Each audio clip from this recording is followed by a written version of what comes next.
ಈ ಭೂಮಿ ತಾಯಿ ಒಡಲನ್ನು ಒಡೆದು ಭೂಮಿ ತಾಯಿಯ ಒಡೆದು ತುಂಬಿ ಸಂತೋಷ ಸಾಗರದಲ್ಲಿ ತೇರಾಡ್ತಿರುವಾಗ ಅಲ್ಲಿಗೆ ನಿಂತವರು ಇಷ್ಟು 2 ತಿಂಗಳಾದರೂ ಕೂಡ ಮಳೆ ಸುಳಿವೇ ಇಲ್ಲ. ಹೀಗಾದ್ರೆ ನಮ್ಮ ರೈತರು ಯಾವ ಆಧಾರದ ಮೇಲೆ ಬದುಕಬೇಕು ತಂದೆ, ಯಾವ ಆಧಾರದ ಮೇಲೆ ಬದುಕಬೇಕು, ನೀನೇ ಹೇಳು.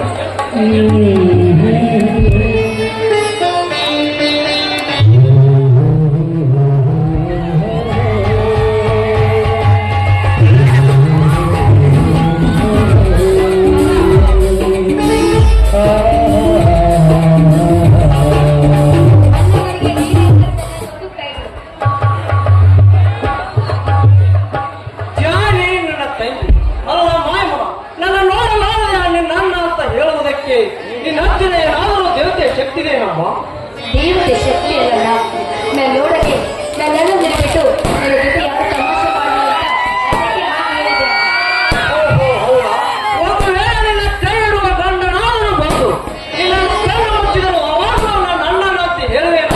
ಛೀ ಹೋಗಣ್ಣ, ಅಂತ ಅವಕಾಶ ನಾನು ಯಾವ ಗಂಡಿಸಿ ಕೊಟ್ಟಿಲ್ಲಲ್ಲ. ನನ್ನ ತಂಗಿ ಅಂತ ದೊಡ್ಡ ಅವಕಾಶ ಯಾವ ಗಂಡಿಸಿಗೆ ಕೊಟ್ಟಿದೆ ಎಂಬುದು ನನಗೆ ಗೊತ್ತಪ್ಪ. ಆದರೆ ಈಗ ಅವಕಾಶ ಒದಗಿ ಬಂದಿದೆ. ಅಲ್ಲ, ಏನು ಮಾತನಾಡ್ತೀವಿ ಅಣ್ಣ ನೀನು? ಹೌದಮ್ಮ, ಇವತ್ತು ವರದನ ಕಡೆಯವರು ಭೇಟಿಯಾಗಿ ನಿನ್ನ ತಂಗಿಯನ್ನು ಹಳೆ ಸಂಬಂಧ ನೋಡಿ ಕೊಡ್ತಿರೋ ಅಥವಾ ಎಲ್ಲಾದರೂ ಹೊಸ ಸಂಬಂಧಕ್ಕೆ ಕೊಡ್ತಿರೋ ಹೇಳ್ಬಿಟ್ಟ. ಅಲ್ಲ, ಅದಕ್ಕೆ ನೀನು ಹೇಳಿದೆಯಣ್ಣ. ನಾನೇನಮ್ಮ ಹೇಳಲಿ, ಮತ್ತೆ ಹಳೆ ಸಂಬಂಧ ಯಾವುದು ಇಲ್ಲ, ಕೊಟ್ಟ ಹೊಸ ಸಂಬಂಧಕ್ಕೆ ಕೊಡ್ತೀರೋ ಅಂತ ಹೇಳ್ಬಿಟ್ಟೇನಮ್ಮ. ಯಾರನ್ನ ಅವರು? ನೋಡಮ್ಮ, ಅವರು ಈ ಊರಿಗೆ ಶ್ರೀಮಂತರು, ಸಮಾಜ ಸುಧಾಕರು, ಬಡವರ ಬಂಧು ದೀನದಲಿತ ಉದ್ಧಾರಕರು. ಒಂದು ರೀತಿ ಹೇಳಬೇಕೆಂದರೆ ಈ ನಮ್ಮ ಹಳೆಯನ್ನು ಅಂಗೈಯಲ್ಲಿಟ್ಟುಕೊಂಡು ಮುಕ್ತಿನಂತೆ ಜೋಪಾನ ಮಾಡುವ ದೇವರನ್ನ ಅವರು. ಹೌದೇನಣ್ಣ, ಯಾರಣ್ಣ ಅಂತ ಪುಣ್ಯಾತ್ಮರು?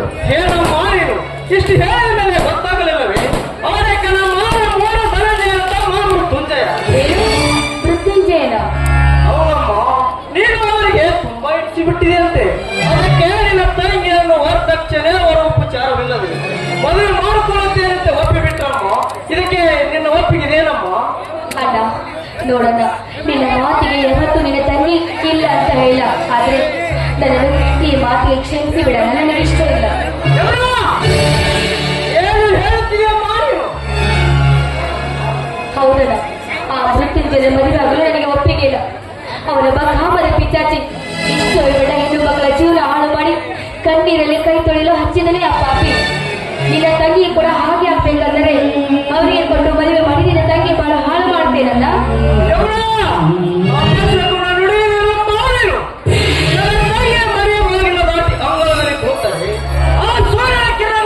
ತಂಗಿಯ ಮುಖದ ಮೇಲೆ ಬಿತ್ತು ಹೋಗುತ್ತಿದೆ ಎಂದು ಮುದ್ದಾಗಿ ಬೆಳೆಸಿರುವ ನನ್ನ ನಿನಗೆ ಇಷ್ಟ ಇಲ್ಲ ಮನೆಗೆ ಕೊಡ್ತಾನೇನಮ್ಮ?